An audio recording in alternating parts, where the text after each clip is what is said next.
Good afternoon. It's a pretty chilly day today. It's good to be fine, and it's never good not to be so fine, but it's still normal not to be fine. Now I have a question for you. What is democracy? What do you understand by the term democracy? Well, we understand that we have different forms of government that are ruling these nations. A form of government had to be brought about to control the masses, because without a form of governance, we have chaos. Governance brings peace, governance brings stability, and governance makes sure that there is peaceful coexistence between humans and themselves. For this reason, many governments came together and they developed different types and forms of governance. We have aristocracy, we have democracy, we have monarchy. For today, we want to discuss about democracy. I know you understand what democracy is. From the words of Abraham Lincoln, democracy is a government of the people, by the people, and for the people. Yeah, this was after America had gone through the civil war between the Northern America and the Southern America. Yes, great thinker, by the way. His name was Socrates. Socrates had a disagreement with democracy. This is what Socrates said. Democracy must fall because it will try to tailor to everyone. The poor will want the wealth of the rich, and democracy will give it to them.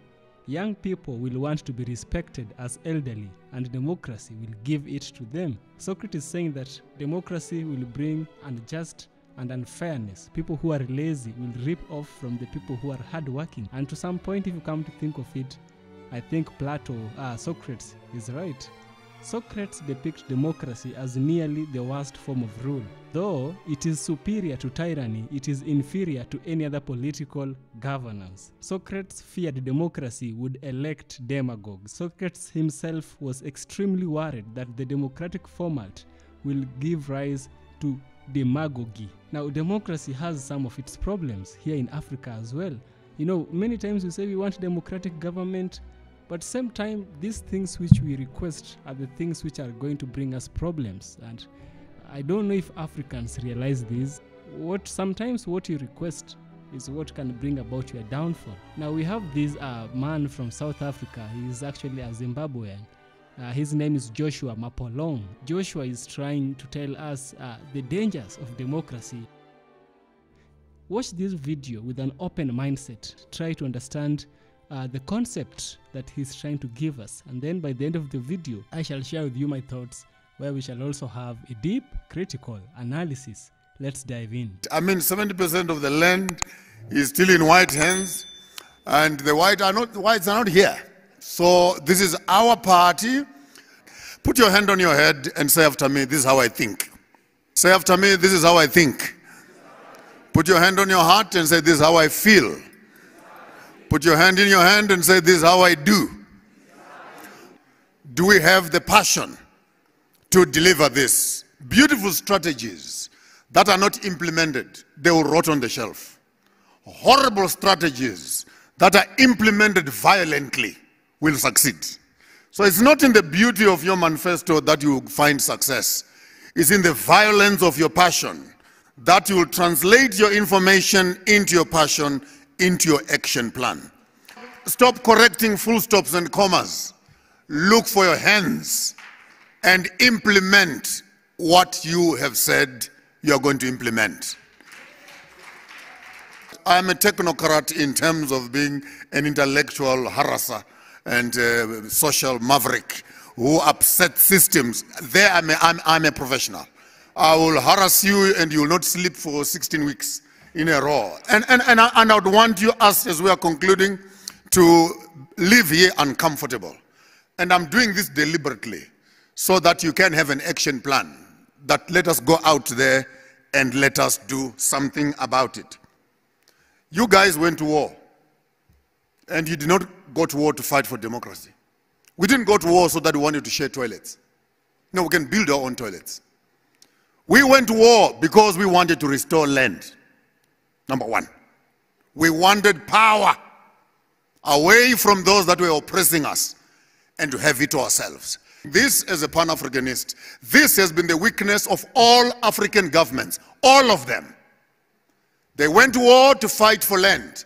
When they were there, they started organizing governments and they made themselves the kings while they were at war.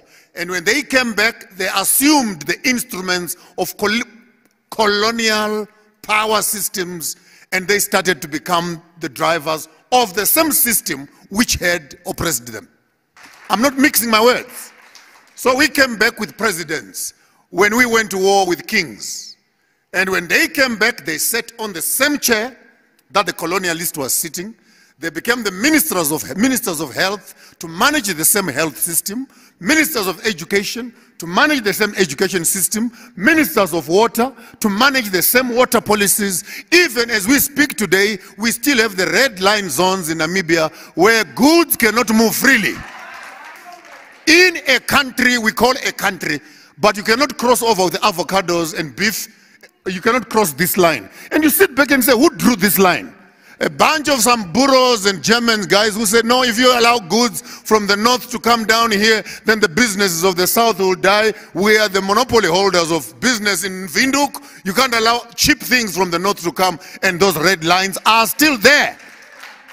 And we talk about manifestos, we talk about policy change, and yet the devil in the room still looks at us. And to tamper with it, we all want to tiptoe and put golden gloves when we begin to talk about these real issues that matter.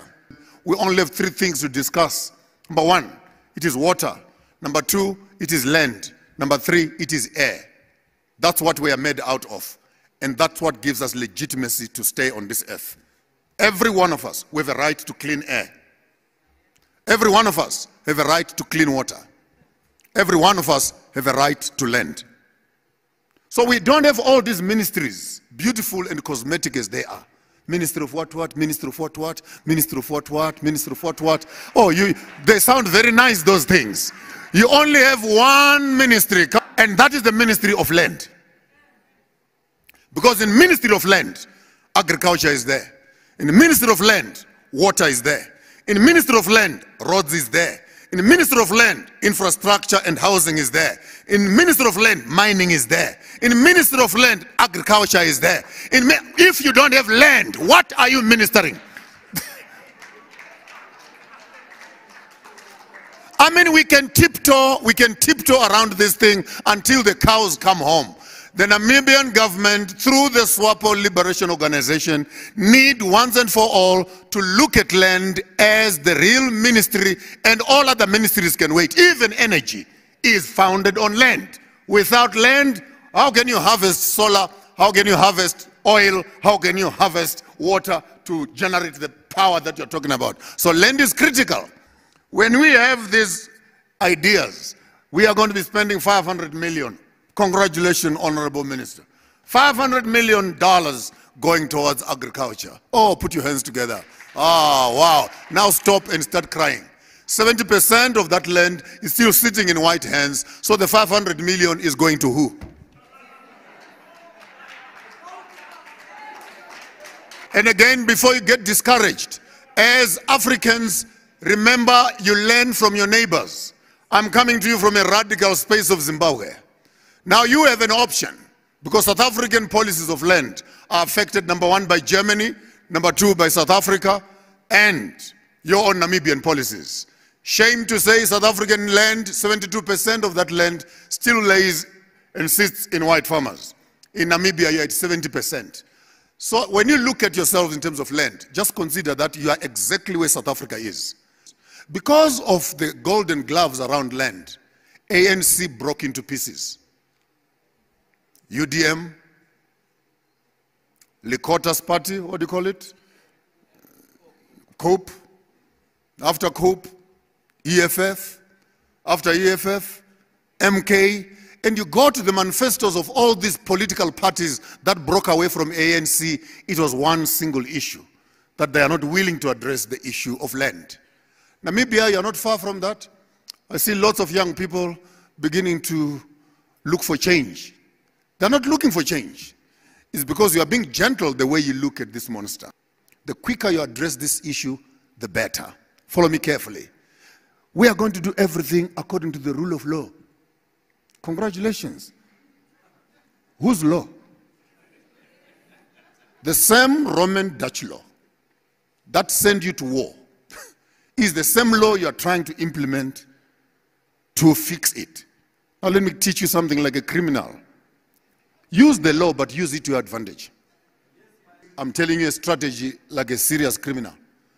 You agree that we're going to buy all the land from you, but we're going to pay you only to the developments that you have done. But we're going to deduct the destructions that you have done. And we'll give you the change. We agree. So you found our land virgin. It was clean. It was productive.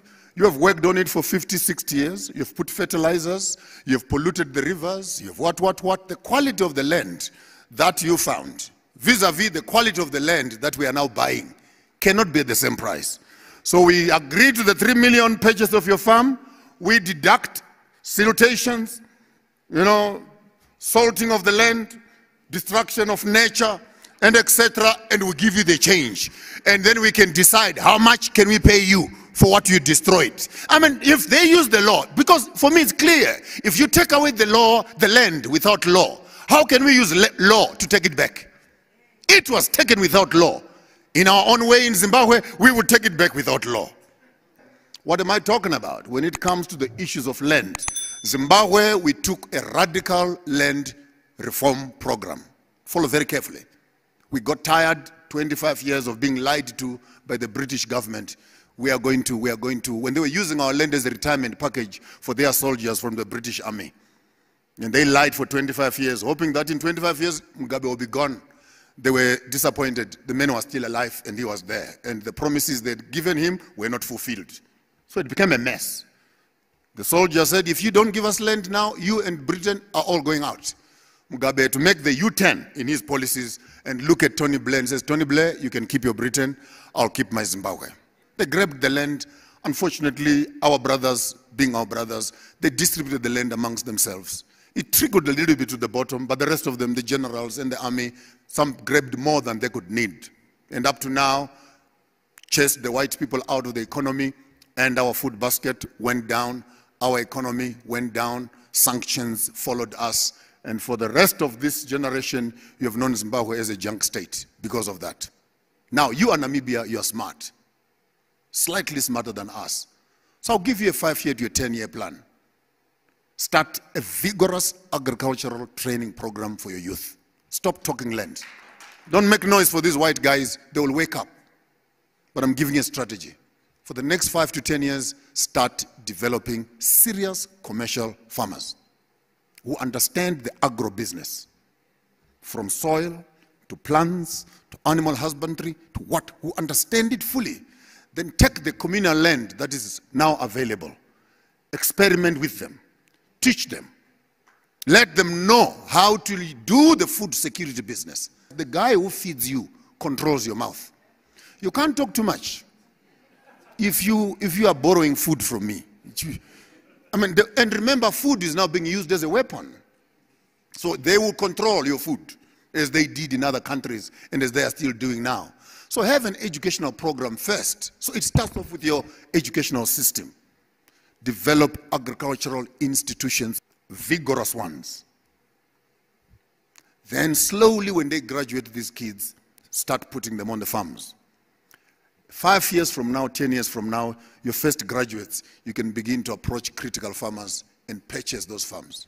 Because chasing them away without a long-term plan, you may have to follow the path which Zimbabwe did.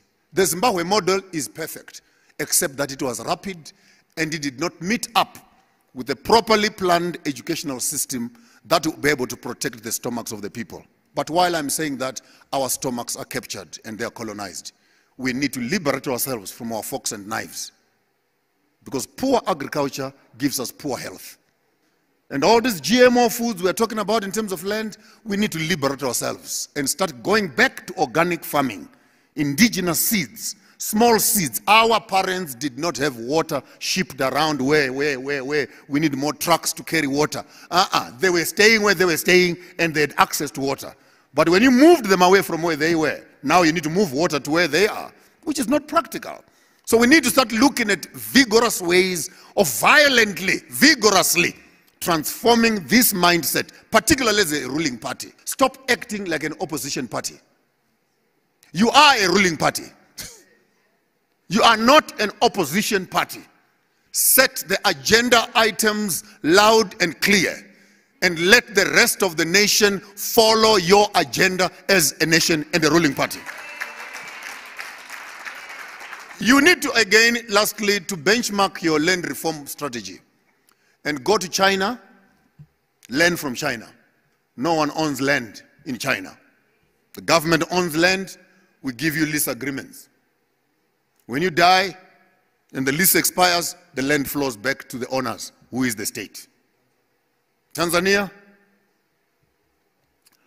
Britain, you can own a little bit of what the Queen does not want, but the rest of it belongs to the crown. And if you don't like Britain, you can lift your house and go. The land remains as a property of the Queen. What is above your house belongs to us. What is underneath your house belongs to us. You only own what is on top of the house. That is Britain. You visit UEA, Dubai, the king owns the land. Mine and etc. We belong. So, guys, this whole thing of democracy is a smokescreen of lies. Because even in countries where they are claiming democracy, they are enjoying more freedom in Africa than we can enjoy in their own country. And I don't know why we are so much scared of dealing with the devil once and for all. And you tell this message to all my white brothers from Germany and from South Africa. If you are not careful the way you handle land, you are going to leave your children with a snake in the back. Because after being to Australia and they are told you are an illegal immigrant, they go to America and they are told you are an alien. They go to Britain and they are told you are a foreigner. And they come back home here and they are landless. Your own children, you will turn in your grave as our children will start victimizing your children. If you are smart enough, start making arrangements to relinquish some of the land into the black hands, to diffuse the anger of the people. Use democracy to bribe them and be nice to them when they can still listen. Because time will come when you will want to talk and will not want to talk. You'll want to negotiate and will not want to negotiate. We don't have to apologize for what rightfully belongs to us. The African does not own his land. The land owns him. After carefully listening to what Joshua Mapolong has said, I think it will be wise if we have an instance of understanding the history of this democracy, how it came to be, and how it was birthed. Democracy is widely regarded as one of the most important and celebrated forms of governance today. Now, democracy has its origin in Greece. The concept has evolved over centuries, influencing political systems across the globe. In Africa, democracy legacy is complicated, while democratic ideals promise equality, freedom, and self-governance. Their application in the continent has sometimes had the opposite effect, contributing to systems that marginalized and oppress African people. Democracy is a problem in itself.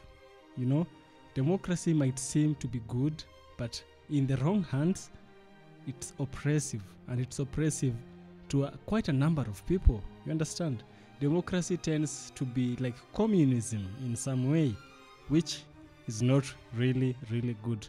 And now we've seen and we've understood that democracy has its origin in Greece, and that's why by the beginning of the video, you saw me talking about Plato, I talked about Socrates. The term democracy comes from the Greek words demos. Demos is a Greek word for people, and kratos. Kratos means power to rule. If you bring the word demos and kratos, it brings rule by the people.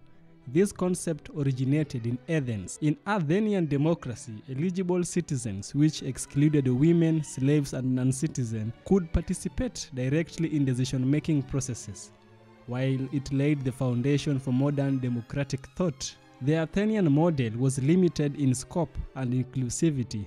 Over time, democracy evolved to be including representative systems wherein elected officials make decisions on behalf of citizens, as is seen today in democracies. The American and French Revolution further spread democratic ideals, emphasizing freedom, equality, and individual rights. However, these principles were not always applied universally, and colonialism would show how democratic ideals could coexist with oppression and exploitation. The spread of democracy in Africa. The democratic principles came to Africa primarily through European colonialism in 19th and 20th century. Greece is in Europe. The Greek never colonized Africa. We don't have any country colonized by Greece. But because Greece was adjacent to these other European countries like Europe, France, we have Italy, we have Spain, Portugal, and all that, these people found a way of bringing that democratic culture into Africa. Now, the colonial master knew a way of blending in a democracy, which is a government by the people according to him. He blended in democracy together with colonialism and exploitation of black people. Colonialism, you saw its effect, and the maximum exploitation was shown in the Congo Basin by the guy from Belgium. I think his name was Napoleon. He killed nearly 10 million Africans. Documented. We don't know how many were undocumented that Napoleon killed. You understand? Now, democratic principles came to Africa primarily through European colonialism in the 19th and the 20th century. While colonial powers like Britain, France, and Portugal had democratic systems at home, they did not extend these rights to African colonies. Instead, colonial governments ruled through authoritarian systems, exploiting African resources and labor to benefit European countries and economies. Africans were excluded from political participation. They were denied basic rights and subjected to foreign laws that did not reflect their cultures or values. Although democracy promised freedom and equality, its implementation in Africa has sometimes led to oppression and inequality. This paradox stems from several factors, including the colonial legacy, foreign influence, and structural inequalities. In many cases, democratic institutions were established based on European models, disregarding African political values and social structures. The imposition of European-style democracy often marginalized traditional African governance systems, which had their own checks and balances and were often more inclusive and participatory. Africans, we had our own way of governance. We didn't need the European system of democracy. Democracy was just a way of trying to blend themselves, trying to camouflage so that we could welcome them. And once they were inside, they showed their true colors. The continued influence of former colonial powers and other foreign actors has complicated the democratic process in Africa. Western nations often promote democracies in Africa, but sometimes promote authoritarian leaders who serve their economic and geopolitical interests. This external influence undermines genuine democratic development and can lead to democratic governance that do not truly represent the people, but the puppets. These governments may use democratic rhetorics while suppressing people, bringing oppositions, violating human rights, and perpetuating inequalities that harm black Africans. This is no rocket science. This is not even news, by the way. This thing is very rampant in many African countries. Look at Uganda, Zimbabwe, South Africa, Rwanda, West Africa, Kenya, my own country, Sudan, South Sudan, Mali, Burkina Faso, Niger. Some leaders just had to have a revolution to uproot colonial systems. This shows you how much oppressive democracy might be, because the Western world are trying to paint themselves as the perfect example of leadership, but they're the most crooked people to lead. We can't trust them with leadership. We've seen that anywhere in Africa where there is feuds, where there is civil war, a Western country must be involved, and they always get involved in the name of bringing democracy, peace, and human rights. Tell me if there is human rights and peace and democracy in the Congo. In Congo, do we have democracy? Tell me if we have democracy in the Congo. I would love to know. Perhaps I'm living in another world. I may not know. You may know. Now, economic inequality and political instability as a result of democracy in Africa. Democratic systems in Africa are often intertwined with economic policies that serve the interest of the global north rather than the needs of African population. International financial institutions such as the International Monetary Fund (IMF) and the World Bank have pushed for structural adjustment policies in African democracies, often leading to economic hardship for the majority. These policies have contributed to poverty and economic inequality, disproportionately affecting Black Africans. The resulting social discontent has, in some cases, led to political instability, undermining the potential benefits of democratic governance. What is the future of democracy in Africa? While democracy in Africa has often failed to live up to its own ideals, there is potential for a form of democracy that is rooted in African values and traditions. Let us decide our own form of democracy and not receive a template from the West that this is how democracy should be, because it's never democracy. It's us serving them, not us serving us. You understand? African leaders and intellectuals increasingly call for democratic systems that reflect African identities and address the continent's unique challenges. Efforts to blend traditional governance structures with political principles could create a more inclusive and representative system. For example, countries like Botswana have combined democratic institutions like customary law, creating a model that respects traditional values with upholding democratic rights. I love the point where if they really want us, if we really want for ourselves to have democracy, we should define democracy by our own terms. We should define democracy by our own traditions and values. We should not receive templates from somebody who is very wicked, somebody who is responsible for the killing of the innocent. That is not a good example to learn from.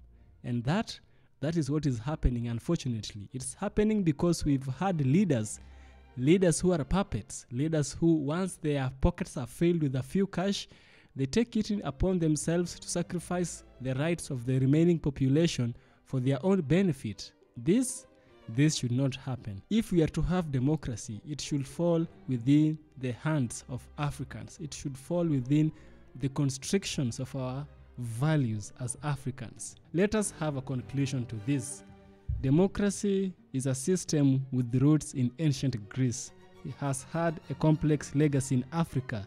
While democratic ideals emphasize freedom, equality, and participation, their implementation in Africa has often been marked by exclusion, inequality, and oppression, partly due to colonial legacies and external influences. For democracy to genuinely benefit Africa, it must be adapted to reflect African values and realities. This evolution may allow African democracies to overcome the oppressive tendencies of the past and create a system that empower and uplift the Black people, or rather the Africans in the continent and other Black people outside the continent. Yes, sometimes I think democracy is not good because of how it has been transformed. It's not serving its original purpose, but it's serving the purpose of somebody who is not even within the population. Democracy should not exist, and if it is to exist, it should exist with our own terms and regulations. This is EFK Original Documentaries. If you like my content, give it a subscription. I will so much appreciate for your support. See you in the next one. Bye bye.